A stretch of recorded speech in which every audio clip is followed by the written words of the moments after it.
Moin Leute, willkommen bei dem neuen That's My Gear. Heute habe ich mir den Pierre eingeladen, der spielt bei uns im TNT und ist stellvertretender Teamleader. Ist dabei seit Anfang an, wir zwei haben das praktisch gegründet, das Team. Und jetzt kommen wir direkt mal schon zu den Waffen.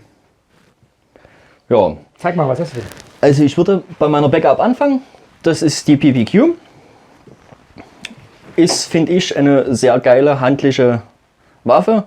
Hat zwischen 0,8 und 1,1 Joule.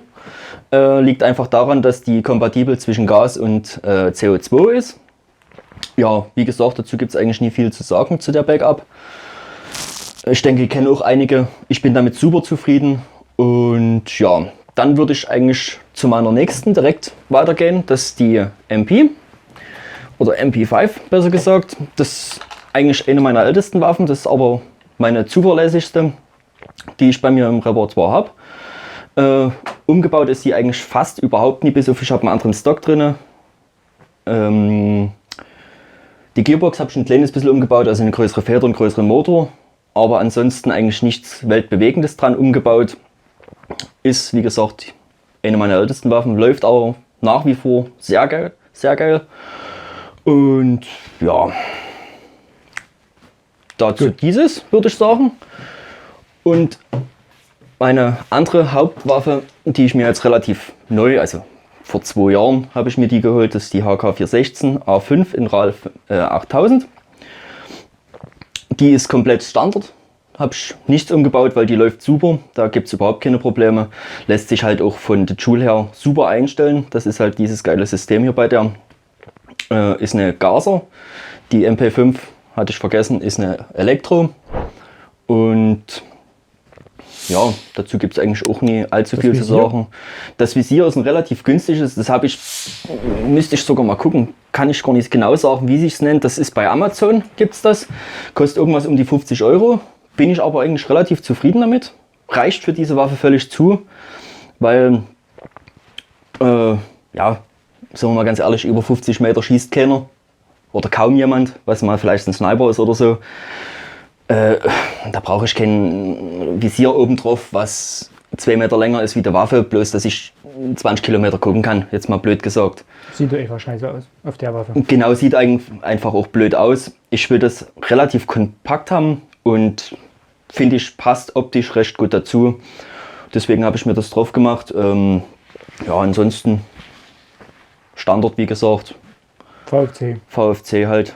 Ich habe dann noch für die einen Granatwerfer, den habe ich dann eigentlich schon unten dran, den habe ich heute aber nicht mit dabei, weil es einfach auch, finde ich, nie unbedingt zu der Waffe passt, beziehungsweise dazu gehört. Es ist einfach bloß, weil ich Spaß dran hatte, mir das Ding zu kaufen und es mal haben wollte. Pierre gibt gerne Geld aus. Ja, genau. Und Nutzen, ja, weiß ich nicht, ich habe es, glaube ich, ein Jahr bei der Biersone, das erste Jahr, wo ich die Waffe hatte, da hatte ich es mal dran, aber genau. Es ist halt da. Es ist halt da. Ja. Genau. Ja, wie gesagt, viel mehr gibt es dazu eigentlich nicht zu sagen. Das sind meine 3 Hauptwaffen. Habe dann noch 3, 4, 5 andere mittlerweile. Aber ja, die brauche ich jetzt nicht drauf eingehen, bin ich der Meinung. Weil das sind keine Hauptwaffen, die nehme ich mal, wenn ich mal lustig bin. Ja, wenn ihr Fragen habt dazu, könnt ihr das ja in die Kommentare schreiben. Können wir euch gerne mal ein Foto mit verlinken von den anderen Waffen noch mit oder was, ist überhaupt kein Thema. Aber wie gesagt, ich würde jetzt nicht darauf eingehen, großartig. Genau. Ja, das war relativ kurz und knackig. Wir wollen das Format ein bisschen knackiger halten jetzt, dass ihr nicht so lange gucken müsst, sag ich mal so. Hast du noch irgendwelche Anschaffungen jetzt an Waffen geplant demnächst? Seid ehrlich, wir wissen, Finch hat uns letztens angelogen und das kommt auf euch zurück. Nee, eigentlich demnächst jetzt nie. Ich habe jetzt gerade noch eine, die ich gerade umbaue. Das ist eine HBA. Die tue ich gerade umbauen, die habe ich mir Ende Sommer vorigen Jahres gekauft. Von Tipman ist das eine. Dazu sage ich jetzt auch noch nichts, weil das ist, wie gesagt, die baue ich gerade noch um. Da ist noch nichts feststehend, was da dran kommt, wie sie dann zum Schluss aussieht. Baust du um auf Elektro? Genau, baue ich um auf Elektro. Was ist mit dir falsch? Ja, aber ansonsten, also neue Anschaffungen habe ich jetzt eigentlich erstmal nicht geplant. Ich sage extra eigentlich, weil wir wissen alle, wie es ist, wenn eben was gefällt, dann kann es halt doch passieren, dass das doch mal noch mit dazu kommt. Aber ansonsten, geplant ist es nie.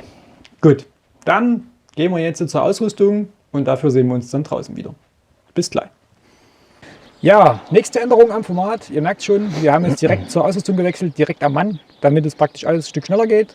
Und dann fangen wir jetzt mal von oben nach unten an, was der Pierre sich so alles gegönnt hat. Also das ist der Fasthelm, den habe ich mir bei Amazon bestellt gehabt. Den Link, den packen wir euch mit in die Videobeschreibung, wenn er euch gefällt, dass ihr euch den vielleicht auch nachkaufen könnt. Dann haben wir hier die Bole Brille.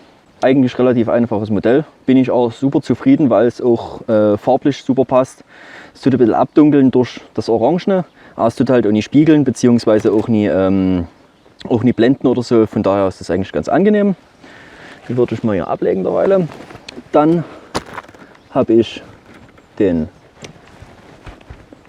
Mundschutz. Warte, ich nehme das mal ab insgesamt. Das ist von Begadi. Der Mundschutz, der Originale, der ist eigentlich, ich sag mal, gefühlt so groß. Da brauchst du einen Motorradhelm aus Kopf in der Größe, um dass das passt. Das habe ich mir einfach ein bisschen umgebaut. Deswegen hier auch das Klebeband, dass die Slings oder die Gummis nicht so rumflattern. Da passt es besser, habe ich mir ein bisschen kleiner gemacht, ein bisschen angesprüht und sozusagen für mich einfach passend gemacht. Genau. An dem Helm ist oben drauf noch ein Käppchen, sage ich jetzt mal, so ein Bezug halt. Auch nichts Weltbewegendes. Mir hat es einfach super gefallen. Das wird sich auch in meinem ganzen Outfit, Tarn und was weiß ich darstellen. Ich habe nichts wie eine Einheit oder irgendjemand, sondern ich habe es mir so zusammengebaut, wie ich es haben will und wie es mir gefällt. Also von daher, wenn hier irgendwas nie passt, und das wird farblich nie passen oder von der Bundeswehr was nie passt oder was auch immer, das ist so, wie ich es haben will, wie es für mich in Ordnung ist. Deswegen, also das ist halt jetzt ein anderer Tarn wie den ich so habe. Den so habe ich von der Bundeswehr und halt auf dem Helm habe ich halt einen kleinen anderen Tarn, der mir halt dort dazu... Für die Anfänger, also das ist ein Multicam, also soll ein Multicam-Nachbau sein von One Tigris und das ist praktisch dann Wüstentarn von der Bundeswehr, Flecktarn, Dreifarb müsste das heißen. Genau. Ja, so viel zum Helm. Ich habe hier noch 2, 3 Patches dran, jetzt nichts weltbewegendes, in Beerzone-Patches und halt von unserem Sponsor bei Begadi halt, weil unser Team ja von Begadi gesponsert wird, habe ich den hier mit dran. Die Handschuhe würde ich da mal hingehen, sind die ganz normalen Mechanics Handschuhe, kennt, ich denke mittlerweile auch jeder, finde ich sehr gut, bequem, halten trotzdem auch noch ein bisschen warm, schwitzt man aber nie drin, von daher sehr angenehm.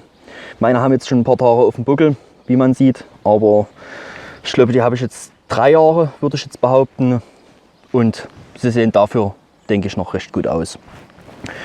So, dann habe ich hier für meine Waffe einen Sling, einen ganz normalen One-Point-Sling, genau. mit hier unten der Schnalle halt ganz logisch zum Einklicken an der Waffe. Dann habe ich halt hier verschiedene Pouches oder Taschen noch an der Weste dran, um einfach, wenn wir jetzt irgendwo im Gelände sind oder irgendwas anderes, Munition drin zu haben, Gas drin zu haben, CO2, weil wie gesagt, meine Waffen sind ja auch entweder auf Gas, CO2 oder in der Richtung. Ja, Munition, wie gesagt, hatte ich glaube ich schon.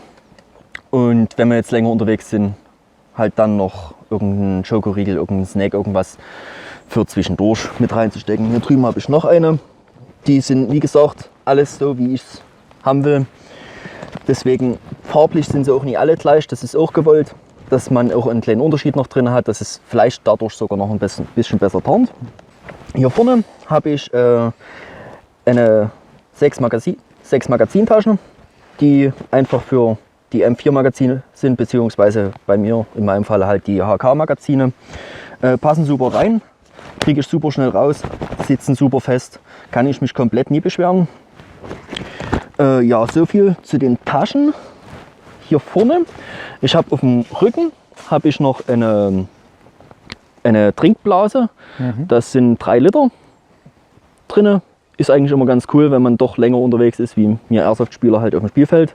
Ja, brauchen wir dann doch mal hin und wieder was zu trinken. Von daher ganz angenehm und auf dem Rücken gleich an der Weste mit fest, stört nie, wackelt nie, deswegen. Jetzt hat er hier noch eine Dampfpouch, die zeige ich euch jetzt mal. Also, ja, genau. Das ist, müsste von Begadi sein, gehe ich mal davon aus. Ja, das ist die von Begadi, genau. Genau. Und ja, dann haben wir hier noch die Pistole. An der Seite, Genau. praktisch mit einem Holster, was nach unten geht. Genau, mit meinem Beinholster. Hier habe ich mir von Walter, passend für die Waffe natürlich, das Schnellziehholster geholt, weil ist, finde ich, am angenehmsten und hält am besten. Musste ich natürlich hier leider ein bisschen blöd festmachen mit einem Kabelbinder, weil ansonsten dieses Gewinde hier drin ist mittlerweile ausgeschlagen, was hier, wo das halt zusammenhält, das Plasteteil mit dem Holster selber. Ist leider ein bisschen ausgeschlagen, habe ich mir festmachen müssen mit dem Kabelbinder. Stört mich persönlich jetzt nie so, hält super fest, von daher. Ich denke, da gibt es deutlich Schlimmeres. Und hier, das ist eigentlich eine Taschenlampe. Tasche. Die Taschenlampe gibt es aber nicht mehr. Und ich wollte mir eigentlich so eine Pouch kaufen, wo die Magazine reinpassen. Das Problem ist bloß, die sind teilweise so teuer oder passen nie oder. Und da habe ich gedacht, hey, die passt super ran, die passt in die Slings rein, nehme ich die einfach. Dann halt ein Waffenhalter, dass wenn sie doch mal rausfallen sollte oder ich klicke sie nicht richtig ein oder so oder ich renne und verliere sie einfach, dass ich sie halt nie verliere, finde ich relativ wichtig, sollte man schon mit haben, weil so eine Waffe kostet immer ein bisschen Geld. Die Jacke hat man ja schon angesprochen, ist eine normale Bundeswehr Feldbluse und die Hose ist auch eine ganz normale Bundeswehr Feldhose. Dazu gibt es eigentlich nie viel zu sagen, ist das reine Bundeswehr-Outfit und Bundeswehr-Kampfstiefel habe ich schon seit Anfang an, seitdem ich im Team bin, die jetzt nie, die Stiefel, aber bin mit den Bundeswehr-Kampfstiefeln super zufrieden, von daher werde ich auch daran wahrscheinlich nichts ändern.